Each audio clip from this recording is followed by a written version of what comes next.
guys, welcome back to our channel. This is the third video that we're recording together, and now it's just become our channel because there's going to be more videos of us. I'm back again, guys. I'm back. They're probably wondering, what is this girl doing? This intruder. No, not making that at all. This video is going to be about the experience that you need to get onto the PWP course. So we're going to talk about our experiences and just like what kinds of experience you'll need to kind of be able to put on your personal statement to shine. Okay, so shall I ask you first? Okay, yeah, so, sure. Do you want to take us through kind of your journey, Nessa, of what kinds of experience you got before you got into the PWP course? Okay, so experience-wise, it's funny because as I was explaining to you earlier, I didn't really know about the PWP course until last year, so early last year. So prior to that, well, before I started uni anyway, I was told to take advantage of every single opportunity that comes up. And that's exactly what I'm going to say to you guys, take advantage of all opportunities. And I feel like for me, things have fallen into place quite well, weirdly enough. But to take you through my experiences, so whilst I was at uni, I was volunteering as a support worker, and I was working with people who had brain injuries. So they had a day centre there, and I was just doing a bit of support work here and there in between studying.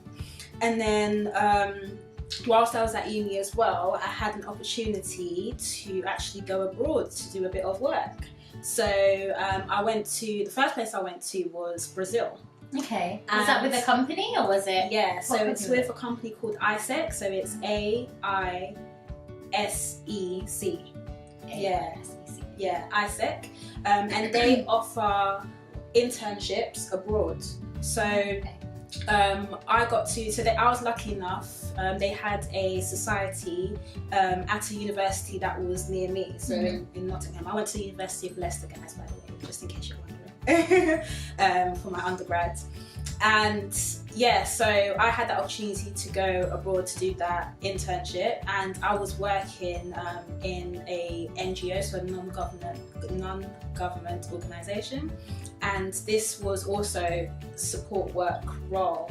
And there I was working with young people who had been through domestic abuse and were homeless. So I did a bit of work there, and that was an amazing opportunity because there I got to come to grips with, that was like one of my first few encounters with mental health as well. So seeing how they do things in their service as well in that place. And then when I came back, I went to Ghana to do a bit of work as well. Wow. Ghana is where I'm from, guys, originally from. My parents are Ghanaian. Yeah. But born in the UK. You're rapping, she's rapping. Yeah, so I did a bit of work there as well, and I did a bit of volunteering. So I was actually shadowing. I had an opportunity to go to a mental health hospital. So I was shadowing the mental health nurse. And that was very, very eye-opening as well, seeing the differences between what they do like abroad and what they do here, and yeah, seeing how we sort of take things for granted sometimes. Absolutely, yeah. But that is a whole completely different video. So this was during uni, and then once I graduated, I applied for, I remember that was one of the most stressful periods ever, trying to find work to do, because at the time I wanted to become a clinical psychologist, but I knew that it was going to be quite a lengthy journey, so I had to find something in between to gather the skills and learn a bit more about mental health. So that summer, I ended up working with the challenge. That's it. Have you heard of the challenge? No, what's the challenge? So, oh my gosh, why have I forgotten about what they do? This is so bad because I worked with them for like 2 years. This is terrible. But some of you might know the challenge. It's basically doing mentoring roles with young people. So I believe the ages that I was working with were from, I think it was like from 14, 15. Is there like a link or something that we can put in the description box? Yeah. Okay, so we'll put that there. Yeah. Why have I forgotten what they're called? Sure, yeah. The challenge. Like sometimes I guess you can forget because within psychology you have to do quite a bit of experience to get onto any kind of role. But it's good. That NCS, that's it. NCS. Sorry, I'm so sorry. Why have I forgotten that? I love NCS as well. I'm so sorry, guys, if there's any NCS representatives watching this. I'm so sorry for forgetting. But yeah, so what does NCS stand for? National Citizen Service. Right. Oh, okay. Yes. Yeah. So they have a program that run throughout the holidays. So during the summer holidays and during the autumn half term for young people, and it's like a personal development program, and they have loads of different roles that you can do. So if you're looking for some temp work, I'm going to give the link to Fatema so she can put it in the description, so if anyone's looking for that. So yeah, did that, and then after that ended, so I thought by the time I finish that I would have found a job. Reality kicked in and I hadn't found anything, and it was approaching September. I was like, what am I going to do? So what, okay, so that NCS, like what kinds of skills did it give you and what kind of job did you expect to get from it? Okay, so with that, because I was working with young people, the skills, I would say that firstly being organised, because you were in charge of a group of young people. So making sure that you know what's happening next in the program and what you need to do, where you need to take them. So that organisation, I would say people management as well, and being able to cater to different types of people, different learning styles, which was good, because I remember some of the groups that I had, in the same group I'll have like a young person who has been diagnosed with autism, and then I also had a young person in my group who was diagnosed with ADHD. Okay. So those are quite different learning styles. Of course, yeah. Yeah, so being able to come up with resources that work for each one, even though they're working in the same group and doing activities that everyone will benefit from. So thinking outside the box and problem solving, those are the kind of skills that I picked up from NCS. So. And what was it that the challenge or NCS helped clients do? Like what kinds of service were you offering them? So it was a personal development program. Right. For them. Okay. Them. Not for you, not for them. Me, no. I see. Right. Okay. Sorry, I didn't explain it properly. No, that's fine. No, I'm asking questions to clarify. You probably were clear on that, but yeah. Okay. So for them, to help them build themselves up a bit, in terms of their skills and things like that. Yeah. Okay. Yeah. So they were at the transition. I think it was from secondary school to college. Yeah. So those kind of the skills that you need to be able to carry on throughout further education, working with different people, doing different challenges, even though you don't feel like doing stuff. So there was things such as rock climbing and canoeing and all that kind of things. So much fun. It was really fun. It was really fun. I highly recommend it if you want to get some experience with working with young people and different types of young people as well. They also have loads of different roles, but that was something that I really enjoyed doing. Yeah. Does that cover? Yeah. So I think it's just about. So what did you do after you did the NCS? So at what part of after you'd graduated, you'd then gone on to do this. Okay. Yeah. And was that straight away, or was that a couple of months after, or how did it work? So that was straight away. Yeah. Lucky, so I had done that program the year before as well during the summer. So it was like a summer job for me. Yeah. So I knew that was going to end by the beginning or the end of August. So that meant that I had to be quick in terms of finding something that is full-time, that is going to pay my bills, long-term wise, because that was just for the summer. Okay. But in terms of what happened next, I applied for everything and anything. It was quite a really stressful period of time, but luckily I found something eventually. And the turnover was quite quick as well. So with that, I got a role as a senior support worker.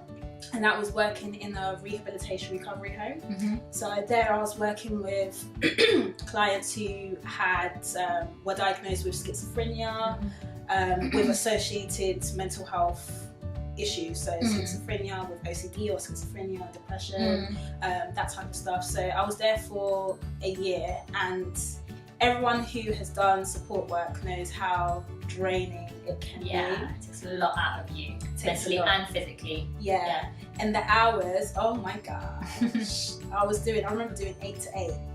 8 a.m. to 8 p.m. 12-hour shifts. 12-hour shifts. Yeah, we've all done them. If you haven't done them, you're going to have to do them at some point. Yeah.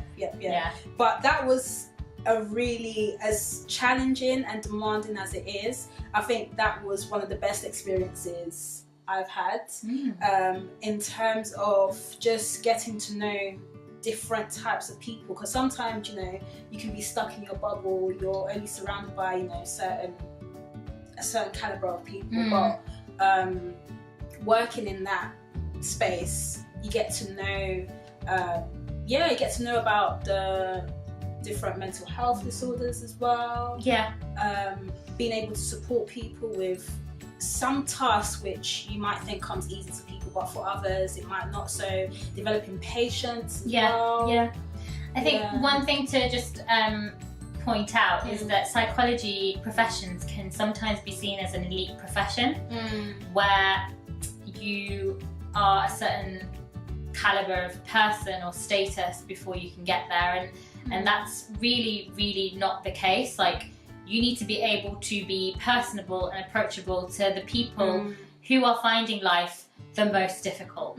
And if you haven't done personal care, or if you have done mobility care, or done the work of a support worker, not that that is a low job, or I don't know how to explain that. I get what you mean. Do you know what I mean? Like, not that that's not a worthy job in any way, because it is. The most important people are the people who are on the front line, like healthcare workers and support workers. Unless you understand a person's life from that point of view, you're never going to be able to connect with them in that role as like a senior practitioner, like a psychologist, or like a CBT therapist, or some kind of psychotherapist. So you really need to, I think, in my personal experience, I think that it's really important that if you do get experience as a support worker, that will only help you understand your client's needs, because you're going to be working with people from different social statuses and different areas of life. So, you might get people that are very privileged and well off, but you will also get people who don't even have the basic necessities, and you just need to understand that, I guess. Who have basically been at their lowest point. Sorry, carry on. No, that's fine. That's perfect. That's amazing. Just summarizes some of the things that come out of doing, support worker roles. And for me, even just to touch upon that a little bit, I think that's something at the beginning I found very, very difficult. So being told that I need to do personal care when I've got personal care. when I've just spent 3 years studying, and you want to come and tell me to do personal care. At the beginning, I was like, sorry, I don't really want to do this. What is going on? You really got to push your ego and your sense of pride, or anything that you might have that makes you think that you're too good for that, down the drain, because you have to start from the bottom. Now we're here. Literally. You know what I mean? Literally. Oh my gosh. Honestly, support. I'm not saying that support worker roles or anything like that are bottom or down there or anything like that, because they're not there. They are recognised and valuable roles within themselves, and people do them for many, many, many years and love doing it. But what I'm saying is that if that's not your own goal and you want to move up from that, you're going to have to start from that at some point. So no worries. So I got a lot of experience from doing that, and then after about a year, I think I was ready to move on. So it got to the point where I think I had learned most of the things that were meant to be learned in that place. It was just time for me to naturally move on anyway. So I went on to do a similar role. So this time it was as a community support worker. And I was working in a day centre. So no long shifts anymore, so no 8 to 8. This was just your normal 9 to 5. And I was doing that. I was in a day centre working with people who had autism and learning difficulties. And that was a really good experience as well. There were times when, obviously, naturally, you'll feel very drained and very tired, but it was a very rewarding role in terms of skills that I developed from that as well. So there I was assisting with various different types of therapy. So because of the nature of what the clients were going through, in order to bring out their sensory skills, like working with people who have been diagnosed with autism, we were doing like hydrotherapy, art therapy, cooking therapy, all them kind of things, and it was really interesting, really interesting. And during that time, I think because the role itself wasn't as mentally demanding, it was physically demanding, but not, for me anyway, it wasn't mentally demanding. So I had time, I had time to be able to think about what my next steps were. And then later on down the line, so that was like last year, that's when I came across the PWP role. So that was through my friend who was applying for the role. So just to ask you, so from the point of when you graduated to you seeing the PWP role, what year, how many years is that? So I graduated in 2016 and I got into the course 2018 September. So it's 2 years of experience. Yeah. 2 years of experience. Yeah, which if you think about it, that's not a lot for you to obtain to get, you know, the PWP role. What do you think? I think it depends. Yeah, I agree with you in some aspects because in terms of working with common mental health disorders, such as anxiety and depression, I didn't have much experience with that. I think my experience was more step 5 or step 4, secondary care services. Yeah. Complex mental health problems like schizophrenia, psychosis. What step is that? Step 4? Step 4, yeah. Step 4, yeah. So my experience was more on step 4. Or higher. Or higher, yeah. So in that sense, at the beginning, it was, in terms of doing the PWP role, my knowledge wasn't where it should have been. So in that aspect, I do agree. However, I would say that with the role itself, it's, as you know, like you learn as you go. So that aspect of it compensates in a way, even though the learning curve does become a bit steeper. It's still doable. Yeah, if that answers your question. Yeah. I think the reason why I ask that is because a lot of the questions that I get is how much experience do I really need to get onto the PWP course, and I think it's not so much about the quantity, it's more about the quality. So like you said, common mental health problems is what you're going to be working with at step 2, so that's the experience that you need to show that you have dealt with people from all walks of life with common mental health problems. Now, common being the key word means that everybody experiences them. Me and Nessa experience them, you experience them. People with schizophrenia, psychosis in step 4 or higher services will experience them as well. So it's just demonstrating that as best as possible within a personal statement to then say that I have worked with people with common mental health problems, maybe as well as complex mental health problems. So as a PWP, how would that help you? So I guess in that sense it would be that it would help you determine who would be appropriate for step 2 services, which a PWP would work in, but also it would help you to identify who is not appropriate for our services because you've seen what complex mental health problems looks like. So then you'd be like, okay, you're not right for me, I know where to signpost you, I know that you need secondary care services. I hope that makes sense. No, it does, and in terms of, so I think another thing that really helped me with my application and really made me stand out, because if we're being real, you need to stand out because there's a lot of people who apply for this post. It's really popular, so your experiences need to stand out. So I guess with the range that I've done from doing things abroad and from doing things here, and then working with people who have schizophrenia, and then also with autism, because of that piece of advice that I was given to take advantage of every opportunity, naturally things did fall in place. But I was going to say something that really pushed my application, I believe anyway, is the projects that I'm doing outside of work, so the extracurricular stuff, because they want to see that you're passionate and you're motivated, and this is not something that you're doing just to get to the next stage. It's something that you want to stay in the long term. So if you are really passionate about something, then you would be spending the spare time that you have doing those things. So it just happened to be that I have Inside Out, which is my project that I started working on after finishing uni. If you want to find out more about it, then follow us. I'll put the information in the description box below so you guys can see everything about what Inside Out is about. So having that to talk about as well during the assessment stage. So as I've mentioned in the previous videos anyway, the assessment stage for me was quite lengthy, or for anyone anyway, it was quite lengthy. And doing that presentation, I think on that day I realised how people can repeat themselves. So the experience, there's only so much experience out there, so a lot of people have done the same thing. Like support worker, healthcare worker, assistant psychologist even. And we were all doing our presentations in front of each other. Wow, that's anxiety provoking. That's mean.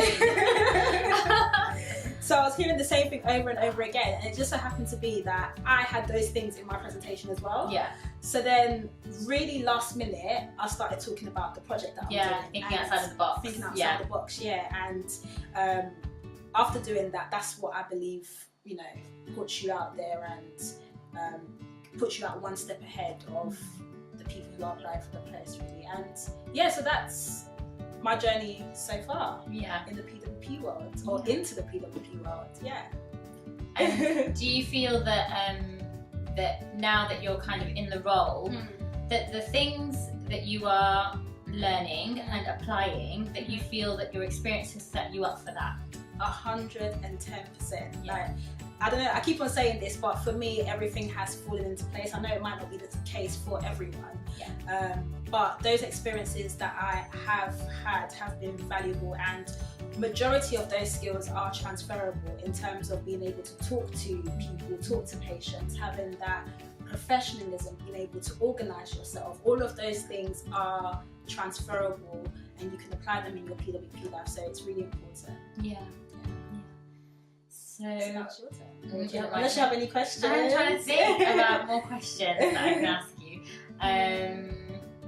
No, I think that you covered most. I think that's what it was. The purpose of this video is to just show your journey, how you've got experience, you've built your experience with common mental health problems, which is the key thing, but also that you've done it in different modes of delivery. So you've worked with people one-to-one, face-to-face, telephone. You've done groups, organised groups. You didn't talk much about computerised CBT. Is that something that you had experience in, or what do you think? No, so that's something that I haven't had experience in, and I don't have experience with currently. So in my service, I believe once you're qualified, that's when you'll be able to go on to do the computerised CBT. So I guess that shows that you don't need everything within the job description and person spec, and you don't have to cover everything to get the role. You need the basics, and also something else to just make you shine that will help you to kind of get that upper hand in receiving an invite for an interview or something like that. Thank you for sharing that with us. No worries, my pleasure. And if anyone has any questions for me, please feel free to comment below and slide in my DMs. So Nessa has her own Instagram account, so I'll link that information below as well. So if you've got any questions about the trainee role, anything psychology related, I'm sure you'll be happy to help. More than happy. Okay. All right. Thank you for sharing. Oh my God. We're going to end the video now. Okay. So my experience has been slightly different. So I started off by doing an undergrad in psychology. And whilst I was doing my undergrad, I did like a normal call centre job. I didn't do anything in mental health really. Once I finished my undergrad, which was in BSc Health Psychology. What was your undergrad in? Psychology. Straight psychology. Okay. The idea was to do a master's, but nobody was getting a job with masters, nobody was progressing with masters any more than anybody else that didn't have it. So then my idea was to just get as much work experience as possible. So I'm a little bit older than Nessa. But you don't look it. Okay. I'm 28 and I finished my undergrad in 2013. So I took a gap year after a couple of gap years after college as well, because I didn't really know what I wanted to do with my life. So, and anyway, so I ended up having to have more years of experience to get onto the PWP role than Nessa did. So yeah, so I finished my undergrad and then I went straight on to do the healthcare worker post, and I was doing that within a domiciliary and home care environment, which means that you go into people's homes and you help them with mobility, personal care, administering medication, meals, things like that. So a little bit like the company Care Watch, what they do. So I did that for about 3 months, and then I got promoted to a senior post where I was basically a care coordinator. Okay. I was like, I'm so hot right now. I'm out of university. They're making me a supervisor. I think, do they know what they're doing? I don't know. So I did that within one company, and then it went well. I learned a lot about managerial duties, dealing with power balance. Oh my God. Having people have a supervisor that's 23 was just not, it didn't sit well with a lot of people. So that made me learn a lot about myself, being assertive and things like that. But also it helped me to gain experience on being a lot more professional within a role where you are assessing risk and understanding how to manage care plans, understanding how to talk to families and liaising with other professionals, whereas the care staff, what I used to be, never used to really do that. So that's the experience that I got from that. So I did that within 2 companies, and then after that I went on to work in forensics.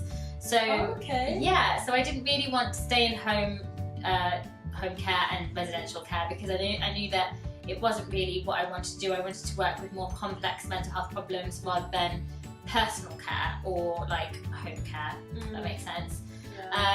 So I went into forensics and I started again from a healthcare worker post, and I did a healthcare worker post for about a year, and then I got promoted to an assistant psychologist role. So that's where I basically got a lot of my experience. As a healthcare worker, I dealt with working with people on the front line, so complex mental health problems, common mental health problems, managing goals and expectations, integrating back into the community because they were offenders and obviously they were in a forensic environment, so it was forensic psychology, so they've been in the system a long time, so it's helping them kind of come up with plans of how to do that, and very similar to like what we help clients in PWP world do as well, like notice differences between an old me and a new me. So what kinds of habits am I not going to go back to? What kinds of habits am I going to try to stick to? That sort of thing, like that difference. So it helped me to do that. What were your patients like? So, don't know how much I can say. Okay, fair enough. But they were great. You know, it was an offenders unit. It was if you read upon histories and things like that, it can be very, very difficult sometimes to process that information. But that's the whole point of psychology, and if you want to work in forensics, that you have to have a complete non-judgmental approach. Like, you will have your biases, everybody has their biases, that's what makes you who you are. However, you are there to do it, you have a duty of care to that person, you have a role to fulfill, and that's what you're there for. And so if you can focus on that and have fun with that, then you'll do well. But no, it was a scary environment. There was a lot of challenging behaviour, a lot of things that sometimes risked your own safety, and that's why you had restraining training, that's why you knew how to do a team intervention, things like that. So you had to be very organised and clued up and very on the ball all the time. It wasn't like a job that you could just take a step back from and go have a nice cup of tea and sit down. Like, you could do that with your clients obviously and with the patients that you were in, because it was an in-hospital, so you could do that with some patients, but obviously you had to be very careful about your surroundings at all times. So oh wow, so always on edge. Always on edge. That taught me a lot about gosh. anxiety. Absolutely. So the same as you, 12-hour shifts of constantly being on edge, just making sure that you're managing your safety and the safety of others, and also your patients, because you know you're there to look after them as well. But yeah, so that's the experience that I got on the front line. Then as an assistant psychologist, I learned more about the formalities of running an intervention. So we ran groups, we created a manual for an intervention as well, so that helped me to understand how you go from creating literature to actually implementing strategies and tools, and how to test if they work and things like that. So that was really interesting. We worked with families again, just being able to kind of manage like home visits and things like that. That was also really important. And then it was about kind of shadowing clients out in the community, so they would learn how to do something to take themselves away from like their old me behaviours to their new me behaviours, and then you would test it out in the community, and you would have to like sort of spot check them or shadow them to make sure that they're following their plans, things like that. So that was also really interesting. So again, that gave me a lot of experience about how to plan and do and apply interventions according to evidence-based practices. So that's something that I also was able to put in my personal statement. And then just difficult dynamics. So obviously within therapeutic relationships and things like that, you're going to come across very difficult dynamics where you're not going to get on with every client, and it's about managing those as best as possible in a professional way, and seeking supervision and getting the support that you need in order to do those things as well. So that's also what I got from that role. Yeah, so I applied for the PWP role after a year of doing that, because my funding for the assistant psychologist role, because it was a secondment role, came to an end. So I would have had to revert back to a healthcare worker role, and I was like, really, no, I want to move forward. Please help me. And it's exactly the same approach that you said about saying yes to every opportunity. So I went onto the NHS Jobs website and I applied for everything that would allow me to like apply for with a BSc psychology degree and a bit of experience. It was hard, it wasn't easy, so hard to find these roles, but I think that there's so much more choice and variety now than there was 3-4 years ago. So much more. So yeah, so then I ended up applying, and I applied 3 times for the PWP post, and I got it on the third occasion. How many times did you apply, if you don't mind sharing? I applied, so in the same sitting you mean? So in the same like year? Or do you mean like different? Just in general, I guess. How many times did you like? So I applied. Like how many interviews did you get? And then I only had one interview. Oh, just one interview. Yeah, okay, one interview, and I got one. Oh, that's really good. First one. That's really good. Yeah. Okay, so but I got a lot of rejections with my actual application. Oh, I see. So okay. I put in probably about 5 different applications. Yeah. And then all of them were rejected. I wasn't offered any interviews, and then there was only this one place that wanted me. It just takes that one place, doesn't it? That one place. Wanted me. Yeah, and I think you're right in saying that everything builds you up to put you where you need to be. I honestly strongly believe that everything will fall into place, and the more that you say yes, the more you'll find that things will fall into place for you. The more you reject because of not being able to move or being worried about how you're going to travel to a certain place, you'll figure those things out later. Like, never worry about a position until you're offered the position. Then you worry about it. That's the best piece of advice that I ever got. Yeah, because even with mine, the one that I applied to, I first applied to London because I live in London. Yeah. And then they rejected me. And then, I know. They don't know what they're missing. No, they don't. And then I was just applying like all over England. Yeah. And then the one place that accepted me was so far. Really far, so I had to move. Unfortunately, well, it turned out to be a good decision anyway, so that's why I'm here. Yeah, so it's good. And that, you know, that just goes to show that if you're going to be picky, then you're going to be limiting yourself, and you have to just put yourself out there. And the more that you do that, the easier it will be for you to get to the goals that you have.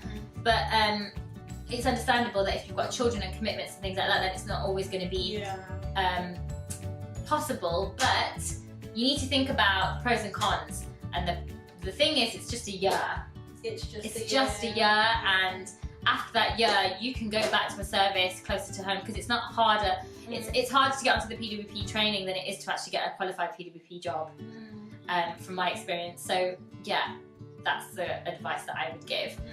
But I guess that's my journey up until the PWP role.